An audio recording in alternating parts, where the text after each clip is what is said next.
안녕하세요. 오늘도 사연 살롱을 찾아주셔서 감사합니다. 저는 순진하게 사랑만 믿고 결혼했다가 제대로 낭패를 본 30대 후반 여자입니다. 저는 제 스스로 그동안 야무지고 합리적이며 어떨 땐 과감한 사람이라고 생각했어요. 그리고 사람 보는 눈도 제법 가지고 있다고 자부하며 전 남편을 선택했는데요. 결과적으로 저는 헛똑똑이에 사람 보는 눈도 없는 그런 여자였더라고요.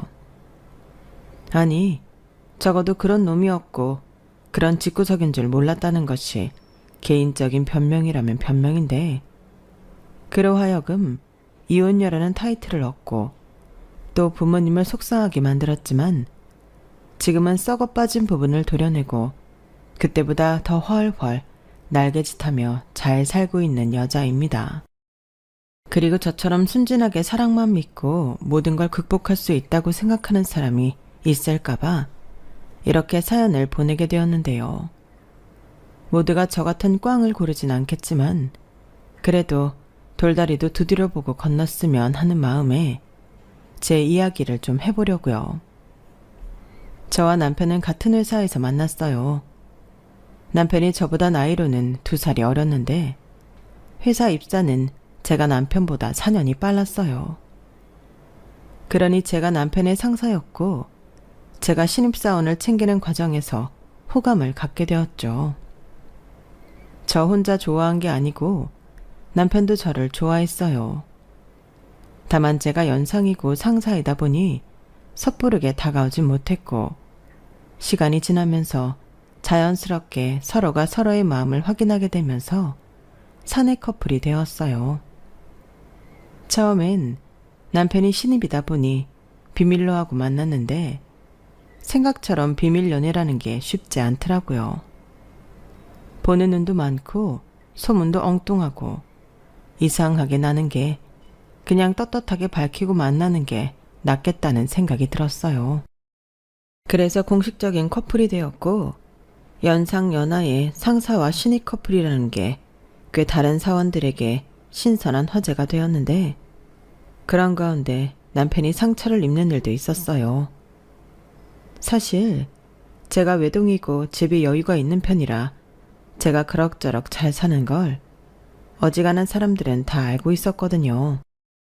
그러니 남편이 돈 많은 연상인 저를 계획적으로 꼬셨다는 소문이 퍼졌는데 제가 제 입으로 아니라고 해도 소문이라는 게 정말로 발이 달린 건지 진압이 되지 않았어요.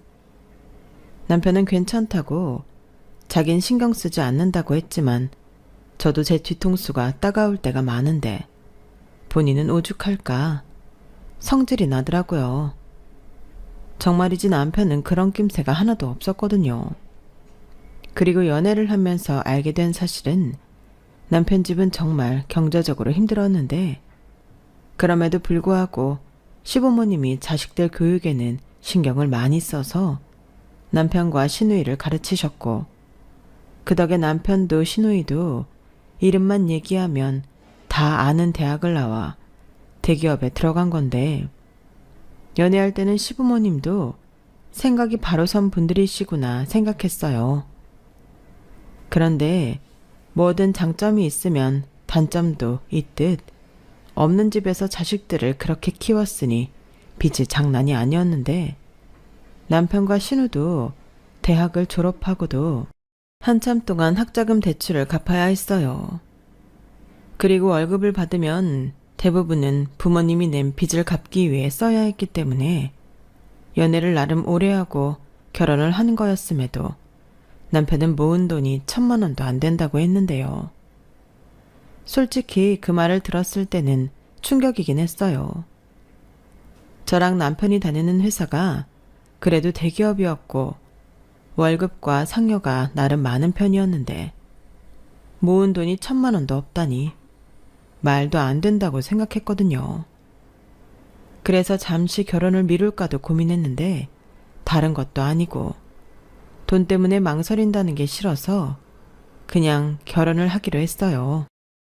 남편이 사치를 부리거나 도박을 하는 것도 아니고 부모님이 낸 빚을 갚느라 돈이 없는 건데 그 정도는 내가 품을 수 있어야 한다고 생각했거든요. 그만큼 저는 남편을 많이 사랑했고 또 돈이라면 부족하지 않을 만큼 있었는데 무엇보다 결혼을 한다면 남편과 꼭 하겠다는 마음이 커서 분명히 기우는 결혼이라는 걸 알면서도 강행했어요.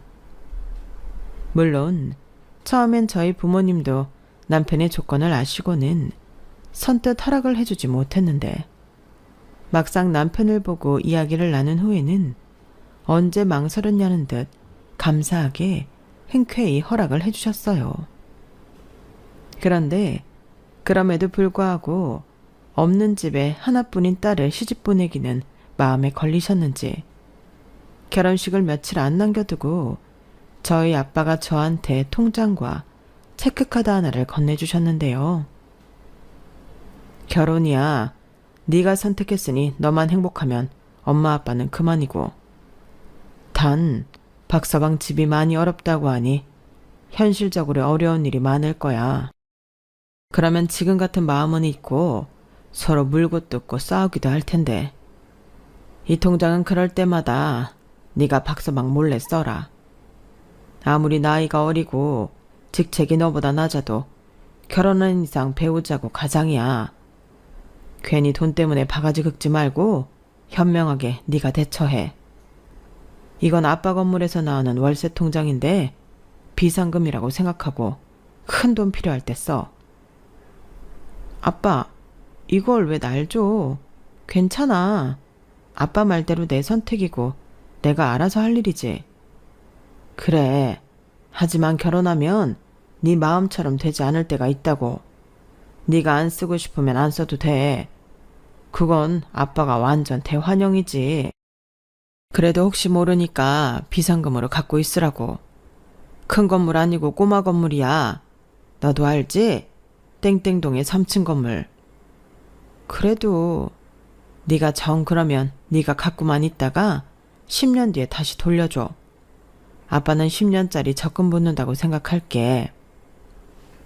이렇게 아빠는 남편 몰래 가지고 있으라며 저에게 비상금 통장을 건네주었고 저는 절대 그걸 쓰지 않겠다 다짐하며 결혼을 했는데 말이 결혼이지 남편이 제가 사는 아파트에 필요한 몇 가지 혼수만 해서 들어와 살면서 본격적인 결혼 생활이 시작되었어요. 생각해보니 어차피 지금 제가 살고 있는 아파트가 제 소유인데 따로 집을 구할 필요는 없을 것 같았거든요. 그리고 제가 쓰는 살림살이가 있으니 전부 새 거로 바꿀 필요도 없었는데 그래서 딱 필요한 침대와 가전 몇 개만 새 것으로 바꾸고 신혼생활을 시작했어요. 그리고 신우는 저희가 결혼하기 훨씬 전에 시집을 갔고 시집을 간 후로 시댁 빚을 갚는 건 중단했는데 신우가 남편 눈치가 보여 더는 돈을 보낼 수 없다고 했다더라고요. 그래서 남편의 부담이 늘어날 수밖에 없었는데 그나마 빚을 많이 갚아서 저희가 결혼했을 때는 5천 정도만 남은 상태였어요. 게다가 시댁이 월세라 매달 40만 원씩 월세가 나가고 있었는데요. 참고로 시부모님은 저희가 결혼하기 2년 전에 이혼해서 따로 계셨네요. 그래서 월세는 시아버님이 계신 집 월세를 말하는 거였는데 그 돈은 온전히 남편이 내고 있었어요.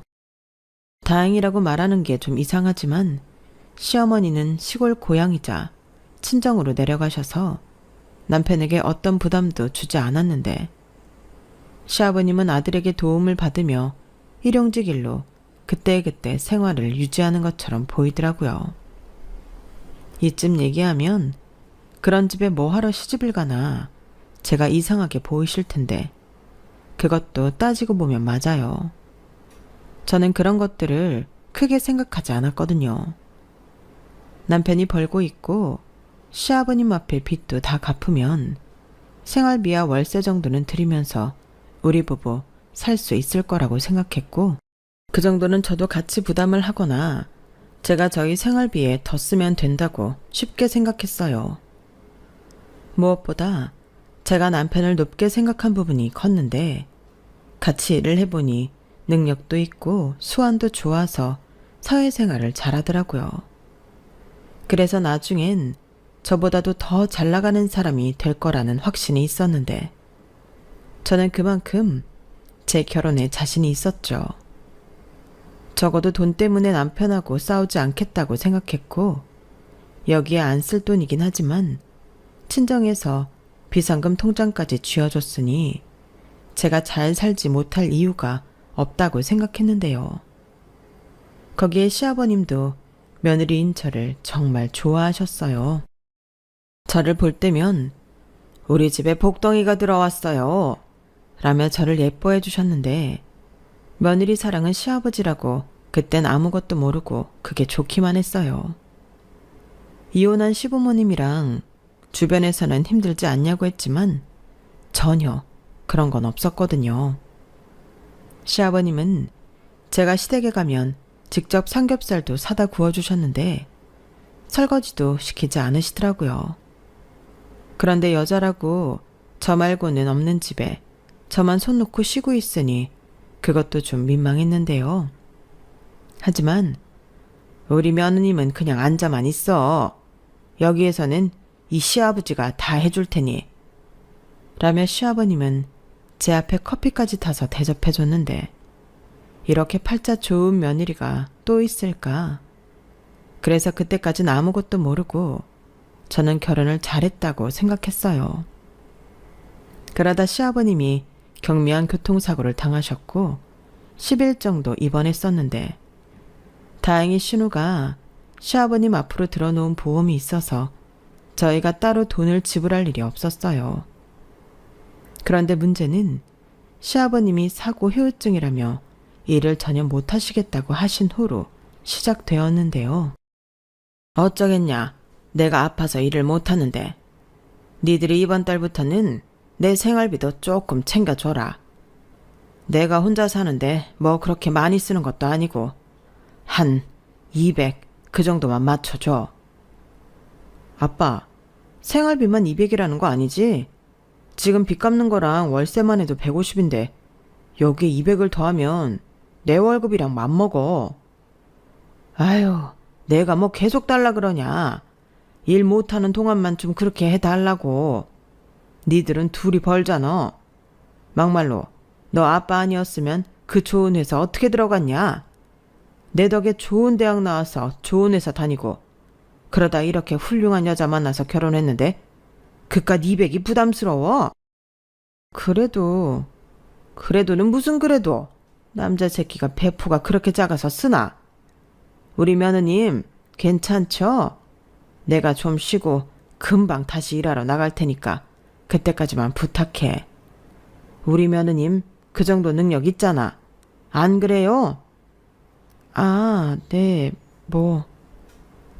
저는 시아버님의 말에 어이는 없었지만 어쩔 수 없는 부분이라고 생각해 그냥 웃어 넘겼어요.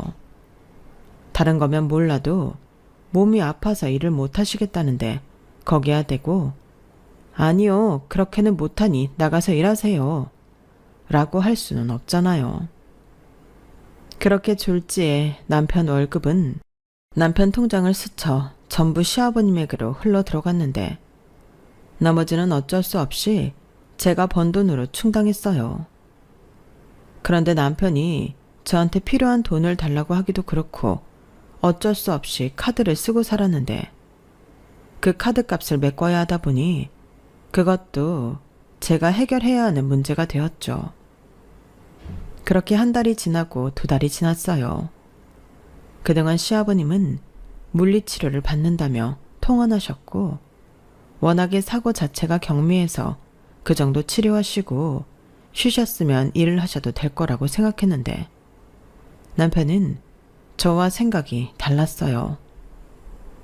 이제 아버님 다시 일하셔도 되지 않나? 계속 이렇게 생활비까지 맞춰드리면 자기가 너무 힘들잖아. 나도 자기 카드값을 계속 대신 내주기도 그러고. 물론 그게 싫다는 건 아니지만 이건 아닌 것 같단 말이지. 어? 그래도 어떻게 그래. 아빠한테 이제 몸도 나은 것 같으니 이 일 나가라고 하긴 좀 그렇잖아. 자기가 좀 더 기다려주면 안 될까? 이참에 자기도 점수 따고 좋잖아. 점수? 나는 그런 점수는 필요 없어. 그러지 말고 자기가 와서 잘 봐서 말씀드려봐. 내가 말하면 그건 좀 그렇잖아. 아니, 그래도 난... 이렇게 남편은 약한 소리만 늘어났는데 솔직히 생활을 못할 정도는 아니지만 어쩐지 시아버님이 꾀를 부리는 것 같아 그게 약이 올랐어요. 처음부터 그럴 생각은 없으셨겠지만 일도 하지 않고 놀고 먹는데 돈까지 생기니 그 생활을 즐기시는 것처럼 보였거든요. 게다가 나중엔 통혼치료도 안 받는데 술 먹고 남편이 준 돈으로 친구분이랑 여행도 다녀오셨는데 그렇게 돈만 쓰시다 보니 남편이 주는 돈도 부족해서 저에게 전화를 하기 시작하셨어요.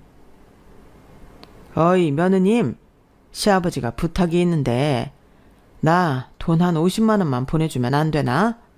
이번에 일이 좀 생겨서 급하게 돈이 필요해서 우리 능력 있는 며느님한테 50만 원은 껌값이잖아. 라고 하셨는데 아, 이건 아니다 생각이 들었죠. 시아버님과 잘 지내고 싶은 마음이 그전에는 있었지만 자기 아들도 모자라 제 등에도 빨대를 꽂겠다는 시아버님의 태도에 기분이 확 상했어요. 그래서 무슨 껌이 그렇게 비싸냐고 저도 힘들게 버티는 돈이라고 부탁은 못 들어드릴 것 같다고 거절했는데요. 잉? 못 해주겠다고? 아니 며느님, 이러면 곤란하지. 저도 곤란해요. 지금 그의 월급 대부분이 아버님한테 가고 있는데 제 생활비에 그의 카드값도 내고 있다고요. 저도 여유 없어요. 그리고 이런 말 외람되지만 이제 생활비는 전처럼 아버님 스스로 해결하셔야 하지 않을까요? 그이는 죽어라 일하는데 그 돈이 전부 아버님한테로 가고 있잖아요. 뭐? 너 지금 말 다 했냐? 내가 예쁘다 예쁘다 해주니 네가 시아버지 무서운 줄 모르는구나. 네 서방이 누구 덕에 지금 그렇게 다 누리고 사는 건데. 그럼 나도 이제 자식 덕 며느리 덕 보고 살 때가 되지 않았냐? 내가 막상 쉬면서 생각을 좀 해보니 그동안 내가 너무 고생만 했어.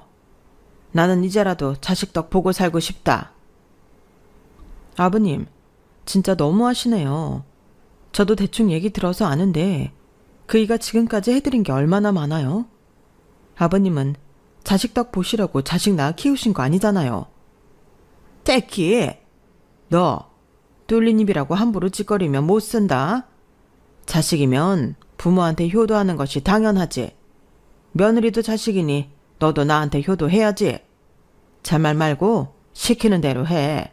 50만 원? 아니, 너 괘씸하니 100만 원 보내라. 이렇게 말도 안 되는 생떼를 쓰며 시아버님은 일방적으로 전화를 끊으셨어요. 그래서 저도 참지 않고 돈은커녕 걸려오는 전화도 받지 않았는데 제가 전화를 안 받으니 남편한테 전화를 하신 모양이더라고요. 결혼 후에 한 부서에 있을 수 없어 남편이 부서 이동을 했는데 한참 일하는 중 남편이 찾아와 자기 아버지랑 무슨 얘기를 했냐고 따지듯 묻더라고요. 그래서 저는 어떤 거짓말도 보태지 않고 있는 사실대로 얘기했는데 저는 당연히 저와 같은 생각일 줄 알았던 남편이 불같이 화를 내니 당황했어요. 그래서 우리 아빠한테 이제부터 생활비 알아서 하라고 했다고? 그게 맞잖아. 사실 처음부터 그렇게 크게 다치시지도 않았고 양심이 있으시면 한 달 정도 지나고 나서는 생활비는 됐다고 하셨어야 하는 거 아니야? 내가 전부터 느꼈는데 자기는 왜 그렇게 우리 아빠를 무시해? 우리 아빠는 우리처럼 머리 쓰고 책상에서 일을 하는 게 아니잖아. 몸 쓰면서 일하는데 크든 작든 다친 사람한테 그렇게 말하면 돼? 지금 우리 아빠 서운하다고 난리야. 서운? 서운한 사람 다 죽었다. 됐어 그럼. 언제까지 말도 안 되는 희생을 하고 살 건데? 자기 바보야? 일하는 사람 따로 있고 그 돈 가져다 놀고 먹는 사람 따로 있어? 함부로 말하지 마. 이번은 특수한 경우지. 특수한 경우 좋아하네.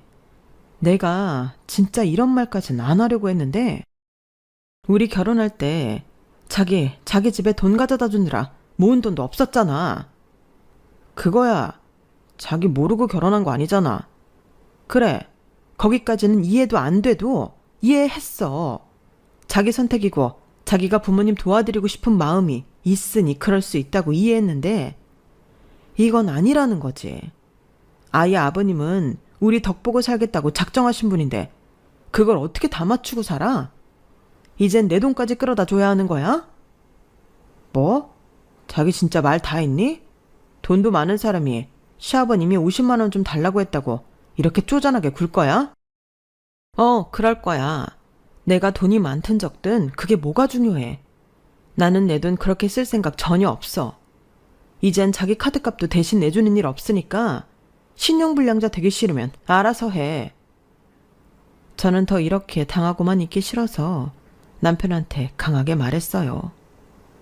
그러자 남편도 그 후로는 자존심이 상했는지 저에게 아무 말도 하지 않았는데 그 일을 시작으로 남편이 점점 이상해졌어요. 집이든 회사든 남편이 오버하며 저를 이겨먹으려고 했는데 회사에서는 다른 부서임에도 남편은 하지도 않던 허풍을 떨기 시작했어요. 나중엔 제 일도 자기가 아이디어를 주거나 제가 몰라서 대신 해줬다는 듯 거짓말까지 했는데 그건 제가 용납할 수가 없었거든요. 하지만 한번 이상하게 엇나간 남편은 예전으로 돌아오지 않았고 거기에 시아버님 때문에 돈 문제까지 엮이니 신경전을 계속하게 되었는데 평소 같으면 쿨하게 대처하는 저였지만 그게 쉽지 않았어요. 제가 쿨하게 대처하겠다는 게 자발적인 호구가 되겠다고 생각한 건 아니었기에 대놓고 니들 등에 빨대 꽂고 편하게 살겠다는 시아버님 행태를 두고 볼 순 없었죠. 그리고 당연히 저랑 같은 생각일 거라고 믿었던 남편이 어이없게 시아버님 편을 드니 그것도 놀랄 노자의 황당 그 자체였는데 그때 생각했죠. 아, 저래서 그 많은 돈을 아까운 줄도 모르고 자기 집에 갖다 줬구나. 일할 때는 야무진 줄 알았는데 부모 앞에서는 그냥 호구 등신이었네. 이런 생각마저 들었는데 하도 속상하니 저도 모르게 친정엄마랑 통화하던 중 이 이야기를 하게 되었어요. 물론 제가 자신 있다고 선택한 사람이고 결혼이라 민망하긴 했는데 그래도 나중엔 속에서 골마 터지고 남한테 이야기하는 것보다는 친정엄마한테 하는 게 낫겠다고 생각했죠. 그러자 친정엄마는 제가 속상한 걸 아니 별 다른 말은 하지 않으셨는데 분명 속으로는 친정엄마도 속상하셨겠죠. 그리고 그걸 친정아빠랑 상의를 하신 모양인데 며칠이 지난 후 아빠한테 뜻밖의 제안을 듣게 되었어요. 아빠다. 네 시아버지한테 상가 관리 일을 맡겨보면 어떨까? 엄마한테 얘기 들었는데 언제까지 니들이 네 시아버지를 책임지고 살 수는 없잖아. 이참에 내가 월급으로 300씩 챙겨 드릴 테니 이제 더는 박사방한테 돈 받는 거 그만하고 당신이 벌어서 생활하시게 하자. 말이 관리지 크게 신경 쓸 일도 없어. 사무실에 앉으셔서 간단한 민원 처리만 하고 주차 관리만 신경 쓰면 되는데 CCTV도 다 있으니 골치 아픈 일도 잘 없다. 네가 네 시아버지한테는 잘 말씀드려봐. 정말? 그럼 지금 관리인분은 어쩌고? 그게 몸이 아프셔서 2달 전에 뭐 하시겠다고 말씀하셨거든. 근데 워낙 오래 일하셨고 아빠가 기다리겠다고 그냥 당분간은 사람 구해서 쓰고 있었는데 사돈이 오케이만 한다면 상황이 이러니 양해를 구하려고. 우선은 네 시아버지가 좋다고 하셔야 될 일이니 여쭤보고 알려줘라. 응, 아빠 고마워요. 그렇게만 되면 내가 이제 걱정이 없을 것 같아. 저는 친정아빠의 제안에 신이 났어요. 솔직히 시아버님 입장에서도 싫다고 할 이유가 없는 제안이라고 생각했고 그렇게만 된다면 더는 남편도 시아버님에게 돈을 드리지 않아도 되니 더할 나위 없이 좋을 거라고 생각했죠. 그래서 신나는 마음에 바로 시아버님에게 전화를 드렸고, 시큰둥하게 전화를 받은 시아버님에게 저는 저희 아빠가 해주신 내용을 말씀드렸는데, 시아버님은 진지한 목소리로 생각을 좀 해봐야겠다고 하셨어요.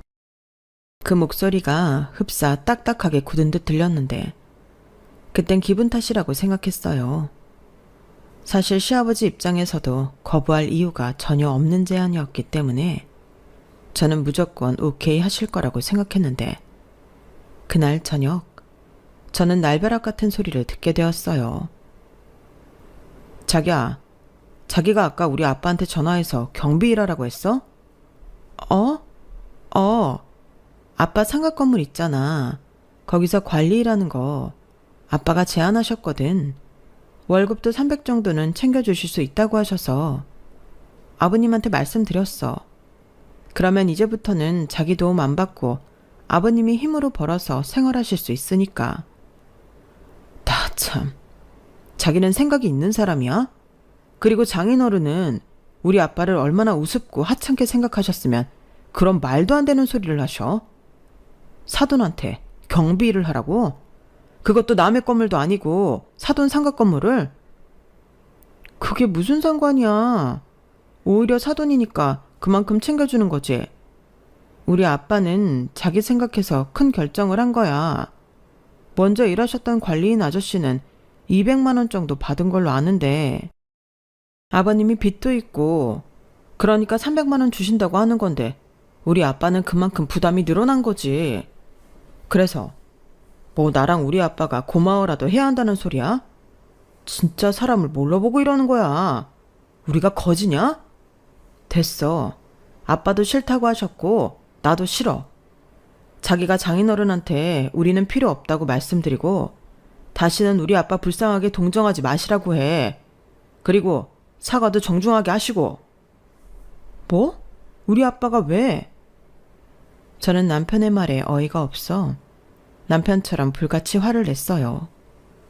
누가 동정을 했다고 저런 말을 하는 건지 황당하면서도 참을 수 없을 만큼 화가 나더라고요. 어찌 보면 사위 생각해서 장인이 큰 호의를 베푸는 건데 저딴 식으로 받아들이다니 시간이 지날수록 더 불쾌했어요. 그래서 알겠다고 대신 나한테 또 집에 피해가지 않게 알아서 하라고 남편한테 못을 박았는데 이미 빈정이 상했기에 제 마음도 예전 같지 않았어요. 그게 결혼하고 2년도 되지 않아서 일어난 일이니 어찌 보면 신혼이었는데 그래서 서운한 마음이 더 컸었죠.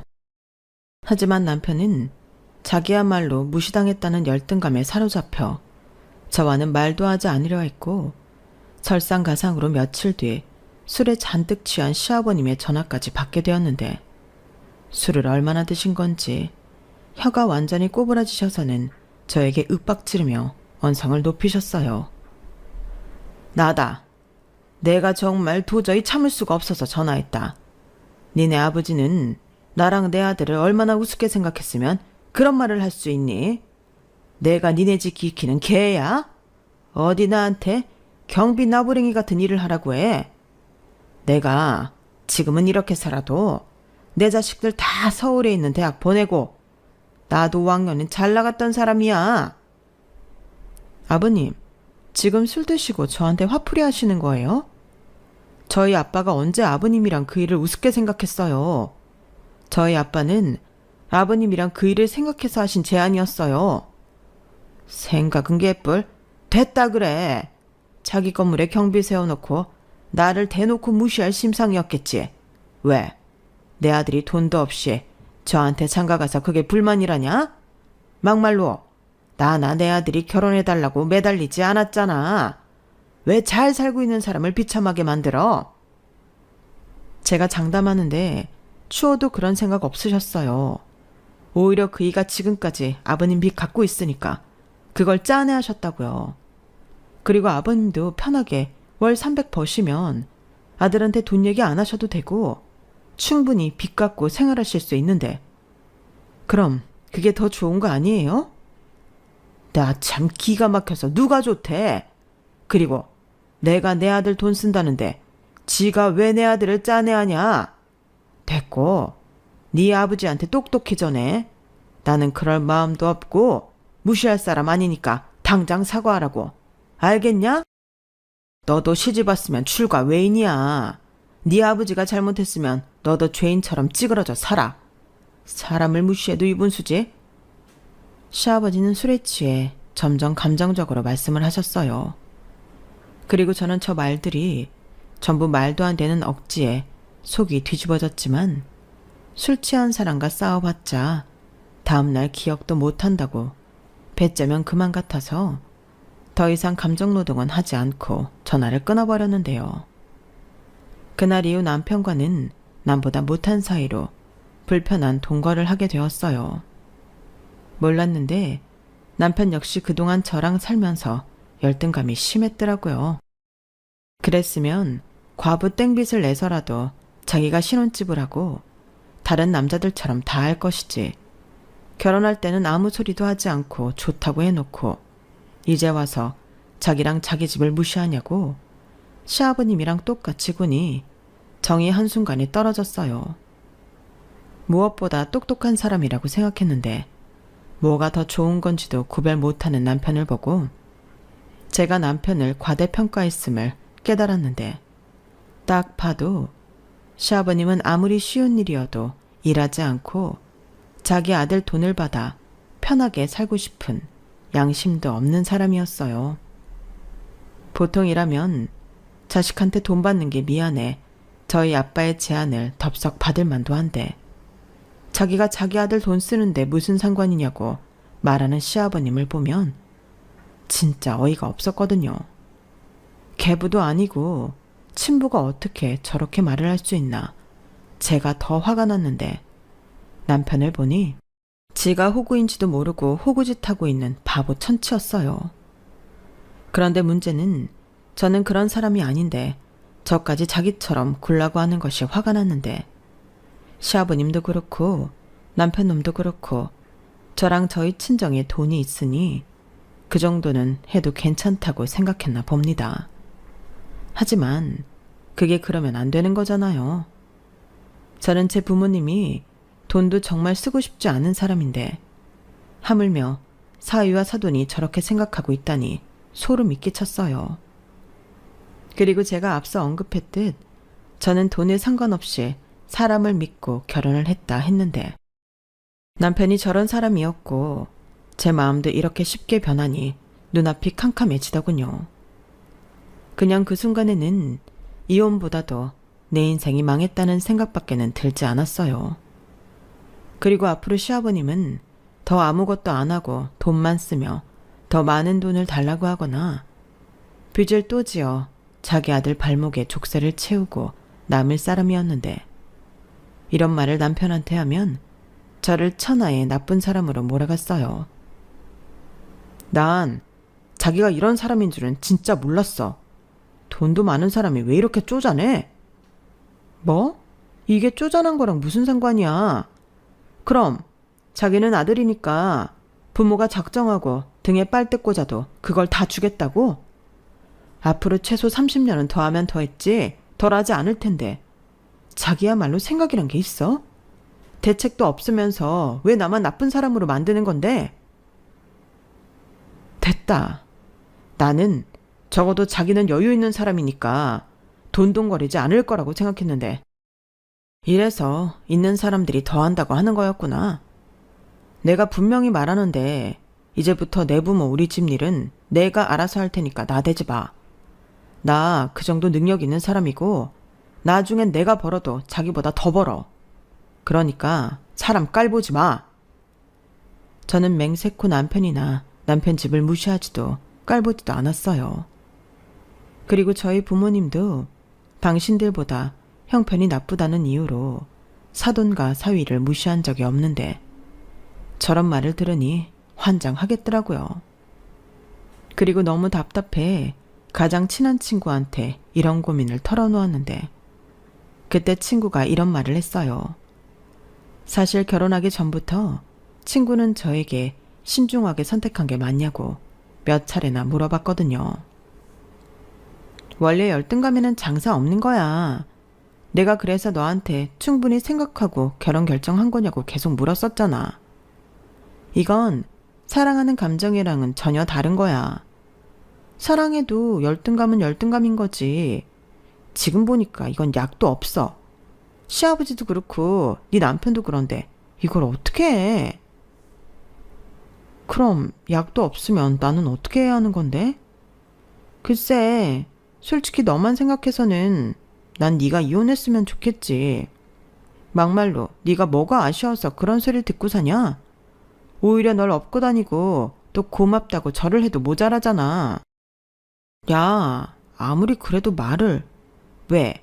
내가 네 남편 흉보니까 화나? 그럼 참고 계속 그렇게 살든가. 근데 아니다 싶으면 빨리 정리해. 어차피 아직 애도 없고 결혼한 지도 얼마 안 됐잖아. 나는 거꾸로 생각했지. 결혼한 지 얼마 안 돼서 이런 일이 생겼으니 서로를 더 잘 알게 되면. 아, 서로를 더 잘 알게 된다고? 결혼은 그렇게 상식이 통하는 게 아니야. 오히려 더 우기고 피해의식에 쩔걸? 네가 선택할 수 있는 건 딱 두 개 중에 하나야. 이혼을 하든가 아니면 네가 선택했으니 참고 살든가. 친구는 꽤나 명쾌하고 간단하게 말했어요.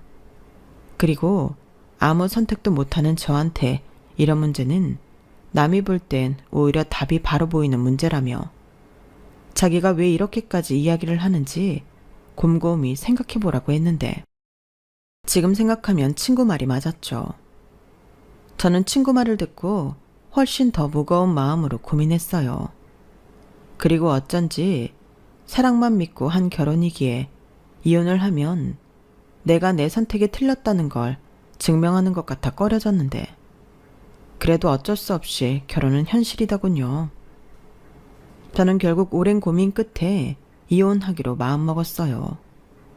그리고 남편한테는 최대한 감정적이지 않고 이성적으로 이혼 통보를 했는데 돈 때문에 이혼하자는 거냐며 남편이 바로 핏대를 세우더라고요. 나는 자기는 다른 사람인 줄 알았다. 근데 결국 사람을 가지고 논 거네. 왜? 나랑 우리 집이 자기랑 자기 집보다 돈이 없으니까 이젠 나랑 살기 싫어? 그래서 이혼하자고? 내가 여기서 아니라고 하면 그거 믿을 거 아니잖아. 나는 충분히 고민했고 앞으로 나아질 기미가 보이지 않기 때문에 그만하고 싶은 거야. 자기도 냉정하게 자기 아버지에 대해 생각 좀 해봐. 당신 아버지 일할 마음 없어. 앞으로 계속 저렇게 아들 돈으로 편하게 살 생각인데. 당신은 아무렇지 않은지 모르지만 나는 아니야. 왜 일어나지도 않은 일을 가지고 생사람을 잡아? 우리 아빠가 그렇게 하겠다고 말한 적 있어? 내가 내 아들 돈 쓰는데 무슨 상관이냐고 했다고. 그 말이 무슨 뜻인지 몰라? 당신은 앞으로도 소처럼 일만 하고 돈 벌면 그 돈은 일도 안 하고 아버님이 편하게 쓰겠다는 거야. 돈 버는 사람 따로 있고 쓰는 사람 따로 있는 건데 억울하지도 않지, 당신은? 효자 아들이 어려워하시겠어. 근데 나는 아니야. 나는 우리 부모님이 돈이 있든 건물이 있든 그것과 상관없이 나는 나고 부모님은 부모님이야. 도움을 주고 받을 순 있지. 하지만 그것도 그럴 만한 이유와 명분이 있을 때만 가능한 거야. 아니, 부모 자식 간에 무슨 이유랑 명분을 따져. 나는 그렇게 생각해. 그러니까 우리는 앞으로 같이 못 산다고. 계속 이런 부분으로 부딪힐 거니까. 그럼 당신은 우리가 애를 낳으면 우리 애 등에 빨대 꽂고 살 생각이었어? 야, 사람을 진짜 뭘로 보고 왜 화를 내? 그리고 여기에 야가 어딨니? 내가 나이 더 많은 거 몰라? 말 함부로 하지 마. 방금 펄쩍 뛰었지? 제발 생각 좀 해보라고. 머리 나쁘지 않잖아. 나는 내 자식한테 못할 일을 내 부모가 나한테 하고 있는데 그게 진짜 안 이상해? 저는 남편한테 마지막으로 그렇게 통보하고 이혼 서류를 보냈어요. 하지만 남편은 이혼해줄 이유 없다며 이혼 서류에 도장을 찍지 않았고 저는 빠른 이혼을 위해 이혼 소송을 진행했는데 변호사님이 그러셨어요. 혼인 기간도 짧고 함께 형성했다고 볼 수 있는 재산도 없으며 분할할 재산도 없네요. 위자료 생각하시는 부분 있으세요? 아니요. 어차피 돈도 없는 사람 위자료까지 내놓으라고 하고 싶진 않네요. 그냥 빨리 이혼할 수 있게만 해주세요. 그럼 바로 소장 작성해서 접수하겠습니다. 시아버님이랑 갈등 부분도 있고 충분히 가능하세요. 이렇게 말을 들으니 마음이 한결 가벼워졌어요. 그리고 하루 휴가를 내서 저는 남편이 결혼하면서 사온 혼수와 남편 짐을 모두 제 집에서 뺐는데요. 아울러 집 도어락 비밀번호도 바꿨어요. 물론 남편한테도 짐이 모두 밖에 있는 것 하며 소장이 곧 회사로 도착할 것임을 고지했는데 예상했던 대로 남편이 집에 와서 현관문을 두드리고 난동을 부리더라고요. 그리고 그럴 것을 예상해 저는 친정 아빠한테 도움을 청했는데 바로 저희 아빠가 나서서 상황을 정리했어요. 자네, 지금 내 딸 집 앞에서 이게 무슨 추태인가? 장인어른, 진짜 너무하십니다. 제가 뭘 잘못해서 이렇게 비참하게 쫓겨나야죠? 그러게, 왜 일을 이렇게까지 만들어? 그냥 이혼 도장 찍고 원만하게 해결했으면 좋았잖아. 제가 왜요? 전 이혼하고 싶지 않아요. 그리고 저랑 저희 아빠가 피해를 입힌 것도 없잖아요. 제가 피해를 입혔다고 하면 납득이나 할 텐데. 꼭 피해라는 게 무언가 손해를 봐야 하는 건가? 내가 볼 땐 자네랑 내 딸이 계속 이 문제로 싸우고 내 딸은 미래가 불안하다 느끼는데 그럼 같이 살 이유는 없는 거잖아. 말도 안 돼요. 저는 받아들일 수 없습니다. 그래? 그럼 자네도 법대로 하게. 둘 다 팽팽하게 나오는데 이젠 법원의 판단을 들을 수밖에 없는 거지. 난 내 딸 편이라 무조건 내 딸 의견이 맞다고 생각하네. 나나 내 딸은 적어도 자네 편이었어. 제 발로 복을 찬 건 자네인데 이제 돌아가고 둘 문제는 각자 알아서 준비해서 시시비비를 가려. 그럼 저는 집도 없이 밖에 나앉으라는 말씀인가요? 아직 저는 법으로 저 사람 남편이고 아버님 사위예요. 나랑 내 딸이 싫다고 하지 않나. 5만 정 다 떨어졌는데 자네 같으면 자네를 지집에 들이고 싶겠어. 자네 아버지 집 있잖아.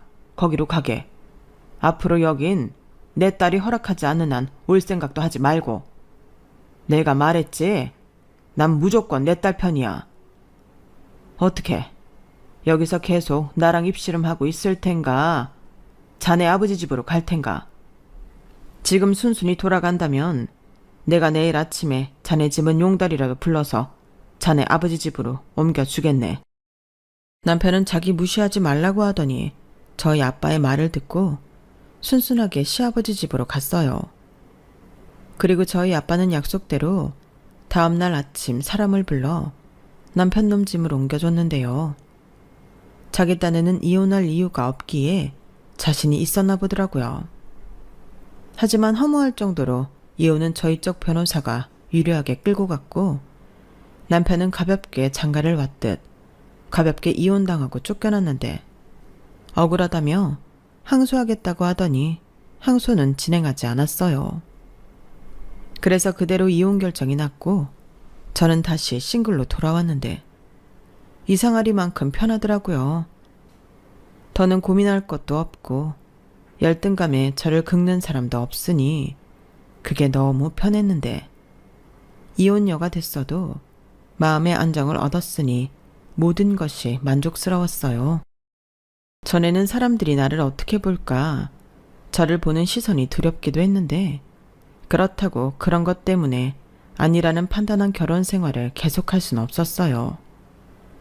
그래서 쪽팔림은 잠시라고 생각하고 저는 제 앞의 모든 문제를 정면 돌파하기로 했고 그렇게 마음 먹으니 마음이 편안해졌어요.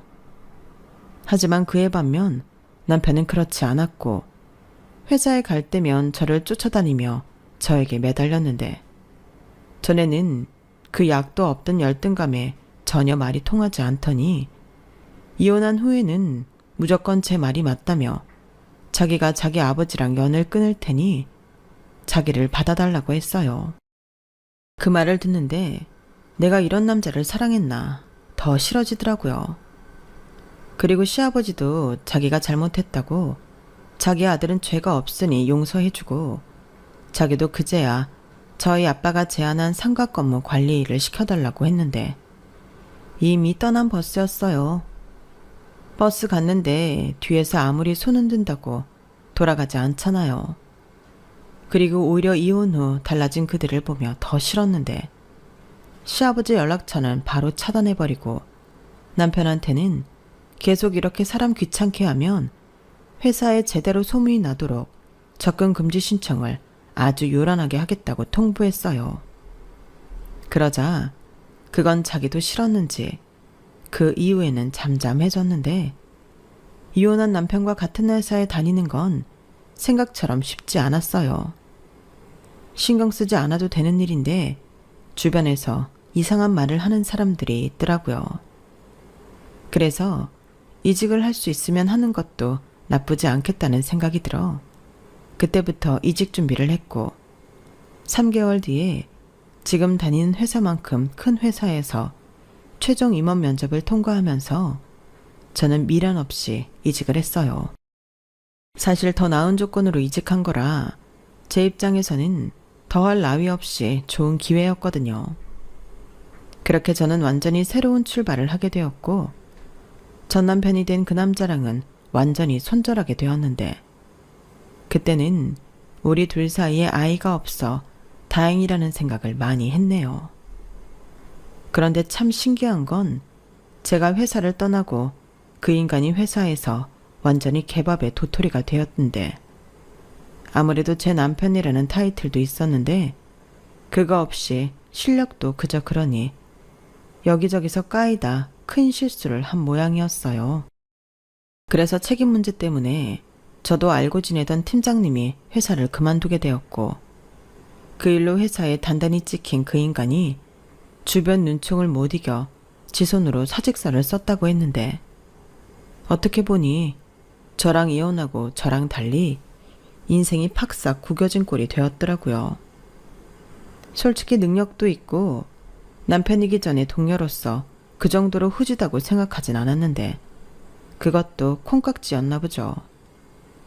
뭐 이젠 더 엮일 일도 없으니 관심도 없지만 부디 자기 발로 저라는 복을 찾다는 걸 뼈저리게 느꼈으면 좋겠네요.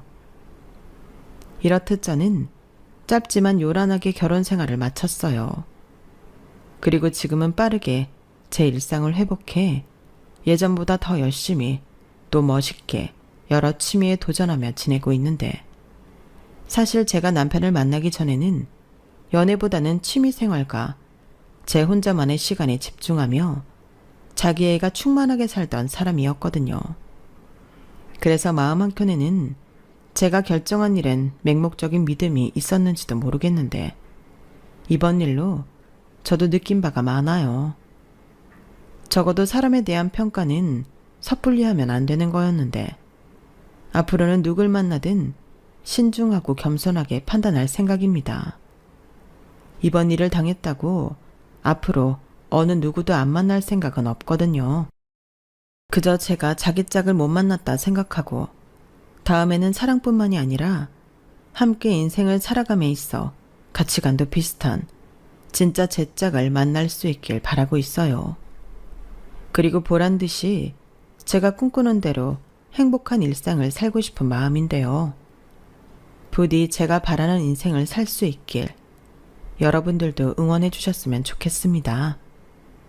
그리고 저처럼 다른 건 하나도 필요 없고 사랑만 보고 인생을 거는 일은 정말 비추해요. 충분히 시간을 갖고 신중히 선택하시라는 말을 꼭 전하고 싶습니다. 한 남자를 믿고 인생을 함께 한다는 건 어찌 보면 나의 인생을 거는 것과 같은 거니까요. 소중한 인생, 여러분들도 멋지게 원하는 인생을 사셨으면 좋겠습니다. 제가 소개하고 싶었던 제 이혼 사연은 여기까지예요. 이혼이 자랑은 아니지만 이혼 잘했다.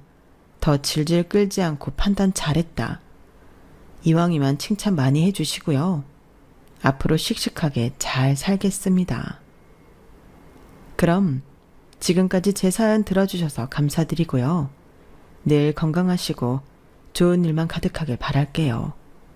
안녕히 계세요. 여러분, 사연 댓글에 응원과 현명한 조언 부탁드려요. 좋아요와 구독은 저에게 큰 힘이 됩니다. 오늘도 좋은 일 가득하세요.